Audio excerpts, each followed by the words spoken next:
Hi hello and வணக்கம் friends. இன்றைக்கி நம்ம என்ன பார்க்க போகிறோம் அப்படின்னா, ஈஸியாக எப்படி ப்ரான் தொக்கு பண்ணுறது அப்படின்றது தான் பார்க்க போகிறோம். வாங்க வீடியோக்குள்ளே போகலாம். இந்த ப்ரான் பற்றி நான் உங்களுக்கு ஒரே ஒரு இன்ஃபர்மேஷன் சொல்லணும்னு ஆசைப்பட்றேன். அது என்னென்னா, இந்த ப்ரானில் வந்து நிறைய ப்ரோட்டீன்ஸ் இருக்குது, புரியுதுங்களா? ஆனால் வந்து கேலரி ரொம்ப கம்மியாக இருக்கிறதுனால வெயிட் வந்து கம்மி பண்ணணும்னு நினைக்கிறவங்க கண்டிப்பாக இந்த ப்ரானை வந்து உங்களோட டயட் பிளானில் கண்டிப்பாக போட்டுக்கோங்க. அது மாதிரி குழந்தைங்களுக்கு வந்து இது முள் இல்லை அப்படின்றதுனால இந்த சீ ஃபுட் வந்து கண்டிப்பாக ரொம்ப விரும்பி சாப்பிடுவாங்க. இந்த மாதிரி மெத்தடில் ட்ரை பண்ணி கொடுங்க, அவங்களுக்கு கண்டிப்பாகவே ரொம்ப பிடிக்கும்.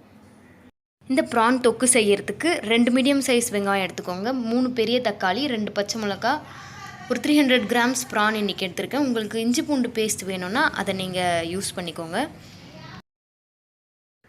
ஒரு கடாயில் எண்ணெய் ஊற்றிக்கோங்க, அதில் கொஞ்சமாக கடுகு போட்டுக்கோங்க. இந்த கடுகு நல்லா பொரிஞ்சதுக்கப்புறமா நம்ம கருவேப்பிலையை உள்ளே போட்டுடலாம்.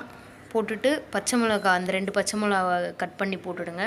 அப்புறம் அந்த 2 மீடியம் சைஸ் வெங்காயம் கட் பண்ணி வச்சுருந்தது அதையும் உள்ளே போட்டுடுங்க. போட்டுட்டு அது நல்லா ஃப்ரை ஆகட்டும், நல்லா கோல்டன் ப்ரௌன் கலர் வரட்டும்.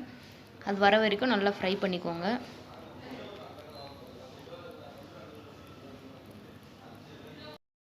இப்போ பார்த்தீங்கன்னா ஒரு 5 மினிட்ஸ்க்கு அப்புறம் இப்படி இருக்கும். நீங்கள் வந்து இஞ்சி பூண்டு பேஸ்ட் ஆட் பண்ணணும்னு நினச்சிங்கன்னா இந்த ஸ்டேஜில் போட்டு அந்த பச்சை வாசனை இஞ்சி பூண்டோடது போகிற வரைக்கும் நல்லா ஃப்ரை பண்ணிக்கோங்க. இது மாதிரி ஃப்ரை பண்ணி முடித்ததுக்கப்புறமா நம்ம 3 பெரிய சைஸ் தக்காளி, நீங்கள் வந்து கிரேவி நிறைய வேணும்னு நினச்சிங்கன்னா நிறைய தக்காளி ஆட் பண்ணிக்கோங்க. அதுக்கேற்ற மாதிரி உங்களுக்கு கிரேவி நிறைய கிடைக்கும்.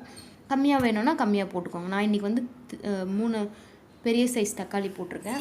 தக்காளி போட்டுட்டு இது நல்லா சாஃப்டாக வர வரைக்கும் நல்லா ஃப்ரை பண்ணி விடுங்க. பார்த்திங்கன்னா ஒரு 5 மினிட்ஸ்க்கு அப்புறம் பார்த்திங்கன்னா தக்காளி எல்லாமே நல்லா மசிஞ்சிருக்கு.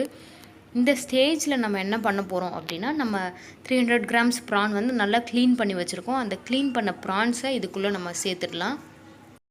இப்போ இந்த ப்ரான்ஸ்லாம் ஆட் பண்ணதுக்கப்புறமா நம்ம என்ன பண்ண போகிறோன்னா, குழம்பு மிளகாய் தூள் ஒரு 1.5 ஸ்பூன் ஆட் பண்ணுறோம்.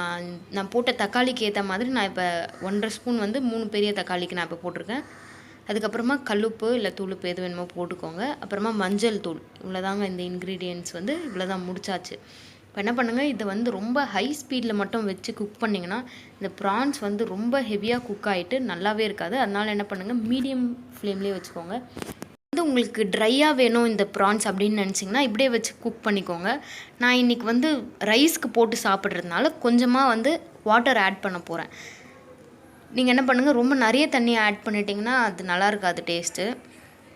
அதனால் என்ன பண்ணுங்கள், நான் இன்றைக்கி ஒரு 3/4 கப்பு தண்ணீர் ஊற்றிருக்கேன். இதில் ஊற்றிட்டு கொஞ்சமாக நல்லா மிக்ஸ் பண்ணி விட்டுடுங்க.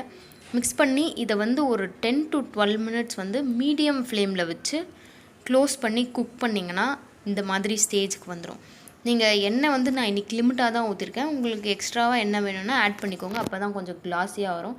நான் ஹெல்த்தியாக இருக்கணுன்றதுக்காக நான் என்ன பண்ணியிருக்கேன், ரொம்ப கொஞ்சமாக எண்ணெய் ஆட் பண்ணியிருக்கேன். அப்புறமா பெப்பர் வந்து கடைசியாக போட்டுட்டு ஒரு 2 மினிட்ஸ் வச்சுட்டு அதை நல்லா கிளறி விட்டுட்டிங்கன்னா, பெப்பர் வந்து நீங்கள் நிறைய போட்டிங்கன்னா கூட உங்களுக்கு நல்லாயிருக்கும். பெப்பர் போட போட நிறைய டேஸ்ட் நல்லாயிருக்கும். போட்டுட்டு கடைசியாக கொஞ்சமாக கொத்தமல்லி இலையை போட்டுட்டு குக் பண்ணி முடிச்சாச்சு. இப்போது அவ்வளோதாங்க, ப்ரான் தொக்கு ரெடி ஆகிடுச்சு. இந்த ரெசிபி உங்களுக்கு பிடிச்சிருந்ததுன்னா கண்டிப்பாக லைக் பண்ணுங்கள், கமெண்ட் பண்ணுங்கள், இந்த சேனலை சப்ஸ்கிரைப் பண்ணுங்கள். தேங்க்யூ ஸோ மச் ஃபார் வாட்சிங்.